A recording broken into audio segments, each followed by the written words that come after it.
मेरे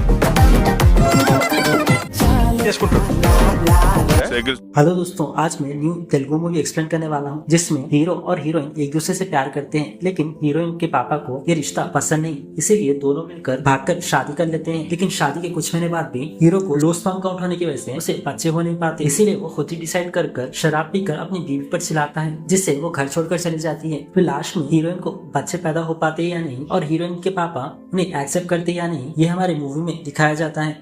मूवी के शुरुआत में हमें जैक नाम के एक आदमी को दिखाया जाता है जो कि फ्यूनरल की शॉप चलाता है और उसमें कॉफिन्स बेचने का काम करता है। लेकिन जैक असल में एक छोटा मोटा गुंडा है और वो अपनी गैंग मेंटेन कर लोगों को किडनैप कर उन लोग को खत्म कर पैसा वसूल करता है। आप जैक के गैंग वाले हीरो और उसके फ्रेंड हीरो चैतन्या और उसके फ्रेंड सुब्बू को किडनैप कर उसके पास लाते हैं। वहाँ उन्हें देखकर जैक उनके पास आकर बोलता है कि तुमने मेरे ईश्वर राव सर को परेशान क्यों कर रखा है, उन्होंने तुम लोगों को मारने के लिए बोला है। तुम्हें पता है क्या वो कितने अच्छे आदमी है। जब भी वो कॉलेज में लेक्चर सुनाते थे, अगर चौपीस खत्म हो गई तो वो खुद ऑफिस जाकर चौपीस लाते थे। इतने अच्छे इंसान को तुम क्यों टॉर्चर कर रहे हो बोलकर उन दोनों को गन पॉइंट करने लगता है। चैतन्या का दोस्त सुब्बू जैक से अपनी जान की भीख मांगता है और बोलता है कि ईश्वर राव ने तुमने जितने भी पैसे दिए हैं उससे ज्यादा हम पैसे दे देंगे, लेकिन हमारी जान छोड़ दो। वहाँ पर सुब्बू ये भी बोलता है कि ईश्वर राव की बेटी से मैंने नहीं इसने प्यार किया है बोलकर वो जैक के सामने बोल देता है। ये सुनकर जैक बोलता है कि ईश्वर राव की बेटी से प्यार किया है क्या, मुझे अब पूरी स्टोरी सुनना है बोलकर जैक सुब्बू और चैतन्या को बोलता है अगर तुम लोग की स्टोरी पसंद आए तो मैं तुम्हें जिंदा छोड़ दूंगा, अगर पसंद नहीं आई तो मैं तुम्हें यही मार दूंगा। फिर यहाँ पर हीरो स्टोरी बताना शुरू करता है कि उसके और ईश्वरराव के बीच में क्या हुआ था। चैतन्या का फ्रेंड सुब्बू गवर्नमेंट जॉब्स के लिए प्रिपेयर होकर एग्जाम लिखने जा रहा था, इसलिए चैतन्या अपने फ्रेंड सुब्बू को ड्रॉप करने के लिए सेंटर जा रहा होता है। बाइक पर ड्रॉप करने के बाद सडनली वहाँ पर एक ऑटो में से एक लड़की दिखती है। जैसे ही चेतू उस लड़की को देखता है उसके प्यार में पड़ जाता है। वो लड़की कोई और नहीं बल्कि हमारी मूवी की हीरोइन कल्याणी है। कल्याणी वहाँ पर एग्जाम पर पहुंच जाती है, लेकिन वहाँ पर पुलिस उसे बोलती है कि तुम्हारा सेंटर ये नहीं है, तुम गलती से दूसरे सेंटर आ गई हो बोलकर उसे वहाँ से जाने के लिए बोलते हैं। फिर कल्याणी एग्जाम के लिए 5 मिनट है बोलकर चैतन्य के पास जाती है और बोलती है कि मैं गलती से दूसरे सेंटर आ गई हूँ, मेरा सेंटर दूसरी जगह है, अभी भी 5 मिनट है, आप मुझे छोड़ सकते हो क्या बोलकर वो चैतन्य से रिक्वेस्ट करती है। तो चेतू ओके बोलकर उसे ड्रॉप करता है। ड्रॉप करने के बाद कल्याणी चेतू से बिना बात करे चले जाती है एग्जाम लिखने के लिए, लेकिन चेतू उसे इम्प्रेस करने के लिए एग्जाम खत्म होने तक वेट करता है ताकि उससे नंबर मांग सके। एग्जाम होने के बाद कल्याणी चेतू को बिना देखे जाने लगती है। चेतू को लगता है कि वो उसे इग्नोर कर रही है। फिर चेतू उसे बुलाता है तो कल्याणी चैतन्य से बोलती है कि आप अभी भी यही खड़े हो क्या, मैं आपको थैंक यू बोलना भूल गई बोलकर वहाँ से जा रही होती है। तब चैतन्य उसे नंबर पूछता है, लेकिन कल्याणी उसे नंबर नहीं देती बल्कि उसके हाथ में कुछ पैसे रख देती है और बोलती है कि मैं किसी की भी हेल्प फ्री में नहीं लेती बोलकर वहाँ से चली जाती है। इससे चैतन्य गुस्सा हो जाता है और सोचता है कि उसका फर्स्ट इंप्रेशन ही बहुत बेकार गया और उसे नंबर भी नहीं मिला बोलकर वो डिसअपॉइंट होकर ये सारी बातें अपने फ्रेंड को बताने लगता है। उसके बाद चैतन्य कल्याणी के बारे में सोचते रहता है और वेट करता है कि वो उसे अगली बार कब दिखेगी। लेकिन सडनली एक दिन उसके ऑफिस में चेतू का फ्रेंड मैट्रिमोनी साइट पर रिश्ते देख रहा होता है तो उसे कल्याणी की प्रोफाइल दिखती है। कल्याणी की प्रोफाइल दिखते ही चैतन्य उसे रिक्वेस्ट भेज देता है। रिक्वेस्ट भेजने के बाद कल्याणी मैसेज भेजती है कि आपसे एक बार मिलना है बोलकर चैतन्य को मैसेज करती है। तो चैतन्य हैदराबाद से कल्याणी से मिलने के लिए वारंगल आ जाता है और वहाँ पर एक जगह वेट कर रहा होता है। तब वहाँ पर और एक अंकल वेट कर रहे होते हैं। वहाँ पर वो अंकल चैतन्य से बोलता है कि क्या तुम किसी के लिए वेट कर रहे हो क्या, और सिगरेट भी पी रहे हो, देखने में तो तुम सॉफ्टवेयर एम्प्लॉय लग रहे हो, अच्छा खासा पैसा छुपा रखा होगा बोलकर चैतन्य से बोलता है और उससे पूछता है कि तुमने कितना पैसा छुपा कर रखा है। तो चैतन्य बोलता है कि क्या अंकल, आजकल के जमाने में कौन पैसा छुपा कर रखता है, हमें प्रेजेंट में जीना चाहिए, हर वीकेंड पब्स शराब पे और छोटे मोटे टिप्स कर एंजॉय करना चाहिए, पैसे तो हर वक्त खर्चा हो जाता है। ये सुन के वो अंकल बोलता है कि अगर तुम पैसा नहीं जमा करोगे तो तुम्हें लड़की कौन देगा। तो चैतन्य बोलता है कि आजकल के प्रेजेंट के जमाने में लड़की को इम्प्रेस कर दो, वही काफी है, ऑटोमेटिकली सब हो जाएगा। तो अंकल बोलता है कि फिर पेरेंट्स शादी के लिए नहीं मानेंगे तो क्या करोगे। तो चैतन्य बोलता है कि हम दोनों भागकर शादी कर लेंगे, बच्चा होने के बाद वो खुद मान जाएंगे और हमें एक्सेप्ट कर लेंगे। ये सुनकर वो अंकल बोलता है कि तो मैं तुझे कभी भी एक्सेप्ट नहीं करूंगा बोलकर वो अंकल बोलता है। यह ट्विस्ट ये है कि वो अंकल कोई और नहीं बल्कि कल्याणी के पापा ईश्वर राव है। ईश्वर राव ने कल्याणी की फेक प्रोफाइल मैट्रिमोनी साइट पर बनाई थी ताकि अपनी बेटी के लिए अच्छा रिश्ता ढूंढ सके, और वो अपनी बेटी की फेक प्रोफाइल यूज कर लड़कों से मिलकर वो लड़कों को अच्छी तरीके से जानने लगता है। अब ईश्वर राव चैतन्य से बोलता है कि तुम मेरी बेटी से कभी मत मिलना और उससे कभी भी बात मत करना बोलकर वहाँ से गुस्से से चले जाता है। ऐसे ही कुछ दिन बीत जाते हैं और चैतन्य कल्याणी के बारे में सोचते रहता है। एक दिन सडनली जब चैतन्य कार से जा रहा होता है, रोड पर एक प्रेग्नेंट वुमेन को पेन्स हो रहे होते हैं तो चैतन्य जाकर उसकी हेल्प करता है और उस लेडी को हॉस्पिटल ले जाता है। उसी प्रेग्नेंट लेडी को कल्याणी भी बचाने आती है और इस प्रेग्नेंट लेडी के बारे में लोगों को पूछती है। उन लोगों को पूछकर वो हॉस्पिटल पहुंच जाती है। जब उस लेडी को बेबी डिलीवर हो जाता है तब नर्स वहाँ बोलती है कि माँ और बच्चे को चैतन्य ने ही बचाया है बोलकर। ये जानने के बाद कल्याणी इंप्रेस हो जाती है और उसको नंबर भी दे देती है। उसके बाद दोनों एक दूसरे से चैट करते हैं और उन दोनों की बॉन्डिंग अच्छे से बन जाती है और वो दोनों रेगुलरली कुछ प्लेसेस पे जाते हैं और एक दूसरे से मिलते हैं। एक दिन टेम्पल में दोनों साथ होते हैं। तब ईश्वर राव उन्हें देख लेता है। अपने पापा को देखकर कल्याणी बोलती है कि पापा इसका नाम चैतन्य है, मैं आपको इसके बारे में बताना चाहती थी। तो ईश्वर राव बोलता है कि ये मुझे पहले से पता है, मैं ऑलरेडी इससे मिल चुका हूँ और मुझे इसके सोचने का तरीका बिल्कुल पसंद नहीं। तुम इसके साथ घूम रही हो, ये बात तुमने मुझे क्यों नहीं बताई, और मैं इससे ऑलरेडी मिल चुका हूँ, ये बात इसने तुम्हें नहीं बोली होगी बोलकर ईश्वर राव अपनी बेटी से बोलता है और बोलता है कि तुमने मुझे धोखा दिया और उसने तुम्हें धोखा दिया बोलता है। फिर चैतन्य बोलता है कि अंकल ऐसा नहीं है, मैं आपकी बेटी से एक्सीडेंटली मिला हूँ। उसके बाद हम दोनों एक अच्छे दोस्त बन गए। अब हम दोनों एक दूसरे से प्यार करते हैं। लेकिन ईश्वर राव वहाँ पर उसकी बात नहीं सुनता और अपनी बेटी को गुस्से से वहाँ से ले जाता है। फिर बार बार चैतन्य कल्याणी के घर के पास आकर उसका वेट करते रहता है। इससे ईश्वर राव गुस्सा हो जाता है। ईश्वर राव डिसाइड करता है कि कल्याणी और चेतन को अलग करने के लिए अपने स्टूडेंट जैक को सारी बात बताता है। जैक अपने आदमियों को भेजकर चेतू और उसके फ्रेंड सुप्पू को पकड़ ले आता है। अब स्टोरी प्रेजेंट में आती है। जब से स्टोरी चेतन ने सबको बताई थी, जैक ये स्टोरी सुनकर अपनी स्टोरी से रिलेट करता है क्योंकि जैक भी कॉलेज के टाइम पर एक लड़की से प्यार करता था, लेकिन ईश्वर राव ने कॉलेज के टाइम पर उसे और उसकी गर्लफ्रेंड को अलग कर दिया। अब मुझे ईश्वर राव से बदला लेना है बोलकर जैक डिसाइड करता है और बोलता है कि मैं तुम्हारी और कल्याणी की शादी कराकर मैं अपने प्रोफेसर ईश्वर राव से बदला लूंगा बोलकर जैक डिसाइड करता है। फिर जैक अपने प्रोफेसर ईश्वर राव को फोन कर कल्याणी को भेजने के लिए बोलता है। फिर कल्याणी वहाँ आने के बाद जैक बोलता है कि तुम्हारे पापा तुम्हारी शादी कभी एक्सेप्ट नहीं करेंगे। अगर तुम्हें शादी करनी है तो एक ही रास्ता है, तुम दोनों भागकर शादी कर लो। जब तुम्हारे बच्चे होंगे तुम्हारे पापा तुम्हें एक्सेप्ट कर लेंगे बोलकर जैक कल्याणी को समझाता है। चैतन्य और कल्याणी दोनों जाकर टेम्पल में शादी कर लेते हैं। उसके बाद चैतन्य और कल्याणी दोनों हैप्पीली साथ रहते हैं। लेकिन कल्याणी को अपने पापा की याद आने लगती है क्योंकि कल्याणी की माँ बचपन में ही गुजर गई थी। फिर भी उसके पापा ईश्वर राव ने कभी भी दूसरी शादी नहीं की और ईश्वर राव ने कल्याणी के माँ और बाप का रूप बनकर कल्याणी को पाला। ये सब बातें याद कर कल्याणी दुखी में रहती है। चैतन्य बोलता है कि हम जल्दी उन्हें समझा लेंगे। ऐसे ही शादी को 6 मंथ्स हो जाते हैं। अभी तक दोनों कंसीव नहीं कर पाए बोलकर कल्याणी और चेतन दोनों हॉस्पिटल चले जाते हैं चेकअप के लिए। रिपोर्ट्स आने में कुछ टाइम लगेगा बोलकर डॉक्टर बोलती है और बोलती है कि ये कोई बड़ी बात नहीं है क्योंकि शादी को 6 मंथ्स ही हुई है ना, ये सब कपल्स में कॉमन है, आप दोनों कंसीव कर पाएंगे बोलकर डॉक्टर बोलती है और अपने सेटिस्फेक्शन के लिए कल एक बार फिर आना, रिपोर्ट्स में आपको बता दूंगी बोलकर डॉक्टर उन्हें वहाँ से भेज देती है। अगले सीन में कल्याणी के पापा ईश्वर राव कल्याणी को समझकर उसे एक्सेप्ट करते हैं और कल्याणी के घर आ जाते हैं और कल्याणी से बोलते हैं कि मुझे माफ कर दो बोलकर उसे हक करते हैं। कल्याणी से बोलता है कि उतने दिन मैं तुम्हारे बिना था इसलिए मुझे बहुत दुख हो रहा था और मैं तुम्हें समझ नहीं पाया बोलकर वो बहुत दुखी होता है और वहाँ पर वो चेतू को भी एक्सेप्ट कर लेता है और उसके बाद उनके घर में ही रहना शुरू करता है। हॉस्पिटल मैनेजमेंट वालों में से एक आदमी फोन कर चेतू को बोलता है कि सर आपकी रिपोर्ट्स आ गए हैं, जल्दी आओ बोलकर वो चेतू को बुलाता है। रिपोर्ट्स देखने के बाद डॉक्टर शॉक होती है और बोलती है कि देखिए आपका स्पर्म काउंट बहुत लो है, इतना लो है कि आप इससे बच्चा पैदा नहीं कर सकते, लेकिन आप टेंशन मत लो, हमारे पास बहुत एडवांस टेक्नोलॉजी की ट्रीटमेंट है, हम 3 महीने तक वेट करेंगे। अगर आप कंसीव नहीं कर पाए तो 3 मंथ्स बाद हम आपका स्पर्म इंक्रीज करने का ट्रीटमेंट करेंगे क्योंकि आपकी एज इतनी ज्यादा नहीं है। 3 मंथ्स बाद हम अपना प्रोसीजर शुरू करते हैं बोलकर चेतू को वहाँ से भिजा देती है। चेतू सोचता है कि ये बात कल्याणी को बताए या ना बताए बोलकर वो सोचते है घर जाता है। घर जाते ही कल्याणी के पापा ईश्वर राव बोलते हैं कि मैंने अपनी बेटी को एक्सेप्ट किया है, इसका मतलब ये नहीं कि मैं तुम्हें भी एक्सेप्ट करूंगा, मैं यहाँ पर इसलिए आया हूँ ताकि मैं अपनी बेटी को प्रूव करूँ कि तुम उसके लिए सही चॉइस नहीं हो और मैं 100 डेज में तुम उसके लिए करेक्ट चॉइस नहीं हो, ये प्रूफ कर मैं अपनी बेटी को अपने साथ ले जाऊंगा और उसकी दूसरी शादी करवा दूंगा और इसके लिए मैंने उसके लिए दूसरा रिश्ता भी देख लिया है बोलकर वो चेतू से बोलता है। चेतू ईश्वर राव पर बहुत गुस्सा होता है लेकिन वो कुछ नहीं बोलता। तो ईश्वर राव बोलता है कि अगर तुम सच में उससे प्यार करते हो तो ये प्रूव करो कि तुम उसके लिए करेक्ट चॉइस हो, इसके लिए मैं तुम्हें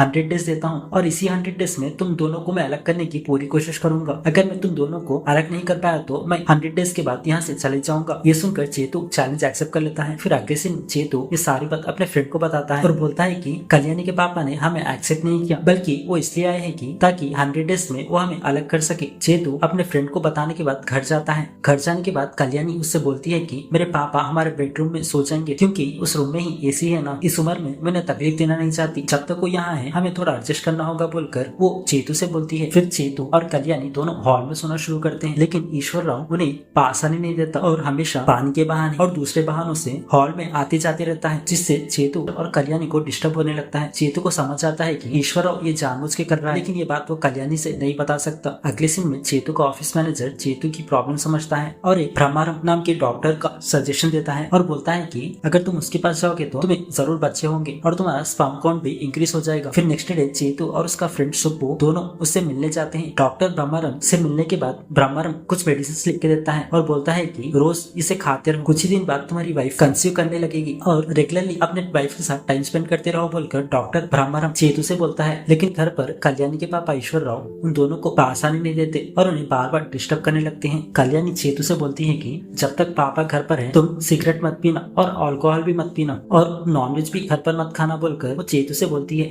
और कल्याणी चेतू से बोलती है कि हम इतना तो एडजस्ट कर सकते हैं ना, हमने सोचा था कि पापा बच्चे होने के बाद हमें एक्सेप्ट कर लेंगे, लेकिन पापा ने कुछ ही महीनों के बाद हमें एक्सेप्ट कर लिया, पापा कितने अच्छे हैं बोलकर कल्याणी चेतू से बोलती है। लेकिन चेतू ईश्वरराव की हरकतों से बहुत फ्रस्ट्रेट हो जाता है, लेकिन ये बात वो कल्याणी से बता नहीं पाता। हर वीक में एक बार उसे डॉक्टर ब्रह्मारम से मिलना पड़ता है, इसलिए चेतू इस हफ्ते डॉक्टर ब्रह्मारम से मिलने जाता है। वहाँ पर जैक भी दिख जाता है। असल में जैक को भी वही प्रॉब्लम है, उसको भी बच्चे नहीं हो पा रहे थे। ऐसी सिचुएशन में जैक चेतू को देखकर बोलता है कि तुझे भी यही प्रॉब्लम है क्या, और वो चेतू से बोलता है कि डॉक्टर ब्रह्मारम ने तुझे जो भी मेडिसिन दी है तो वो मुझे भी दे दे, इससे मेरी फीस कम हो जाएगी। ये बात ब्रह्मारम सुनता है और वहाँ आकर बोलता है कि तुम दोनों को अलग अलग प्रॉब्लम है, इस वजह से तुम्हें बच्चे नहीं हो पा रहे हैं, तुम लोग के प्रॉब्लम के हिसाब से मैंने तुम्हें दवाई लिख कर दी है। असल में ब्रह्मारम अपना प्रॉफिट देखने के लिए ये बात बोलता है। उसके बाद नेक्स्ट डे कल्याण चेतू और ईश्वरराव सब मिलकर चेतू के कॉलेज के गेट टुगेदर के पार्टी में जाते हैं। वहाँ पर चेतू की क्रश शांति भी आती है और चेतू के सारे फ्रेंड्स वहाँ पर आते हैं। वहाँ पर चेतू का एक फ्रेंड चेतू से बहुत गुस्सा है और बोलता है कि उसकी वजह से मेरी लाइफ बर्बाद हो गई। ये बात ईश्वरराव सुन लेता है। जब चेतू का फ्रेंड वॉशरूम जाता है वहाँ पर ईश्वरराव भी रहता है। वो चेतू के फ्रेंड से पूछता है कि तुम्हारे और चैतन्य के बीच में क्या इशू है और तुम उसे क्यों मारना चाहते हो। तो चेतू का फ्रेंड बोलता है कि मैं उस शांति नाम की लड़की से बहुत प्यार करता था और इसी लड़की से चेतू भी प्यार करता था और चेतू की वजह से मुझे वो लड़की नहीं मिली बोलकर अब वो उसका फ्रेंड चेतू पर बहुत गुस्सा है। ईश्वरराव को जब ये बात पता चलती है वो डायरेक्ट जाकर अपनी बेटी से बोलता है कि तुम्हारे घर का नाम क्या है। तो कल्याणी बोलती है कि शांति नाम है। फिर ईश्वरराव पूछता है कि तुम्हारे घर का वाईफाई का पासवर्ड क्या है। तो कल्याणी बोलती है कि शांति पासवर्ड है। फिर ईश्वरराव कल्याणी से बोलता है कि चेतू और उस लड़की शांति के बीच में क्या रिलेशन है उसके फ्रेंड से पूछो, वो बताएंगे बोलकर अपनी बेटी से बोलता है। वहाँ पर चेतू का फ्रेंड आकर बोलता है कि शांति और चेतू दोनों एक दूसरे से प्यार करते थे। ये बात सुनकर शांति का हस्बैंड उस पर गुस्सा हो जाता है और कल्याणी भी चेतू पर गुस्सा होकर वहाँ से चली जाती है और उससे बोलती है कि तुमने ये बात मुझे क्यों नहीं बताई। घर आते ही चेतू कल्याणी को कन्विंस करने की कोशिश करता है और बोलता है कि मैं उससे एक तरफा प्यार करता था, लेकिन शांति ने मुझे कभी भी प्यार नहीं किया, मुझे लगा ये इम्पोर्टेंट बात नहीं है इसीलिए तुम्हें नहीं बताया। और मेरे घर का नाम और मेरा वाईफाई का पासवर्ड शांति इसीलिए है क्योंकि मेरे माँ का नाम शांति दास है। मैं अपने माँ के नाम पर अपना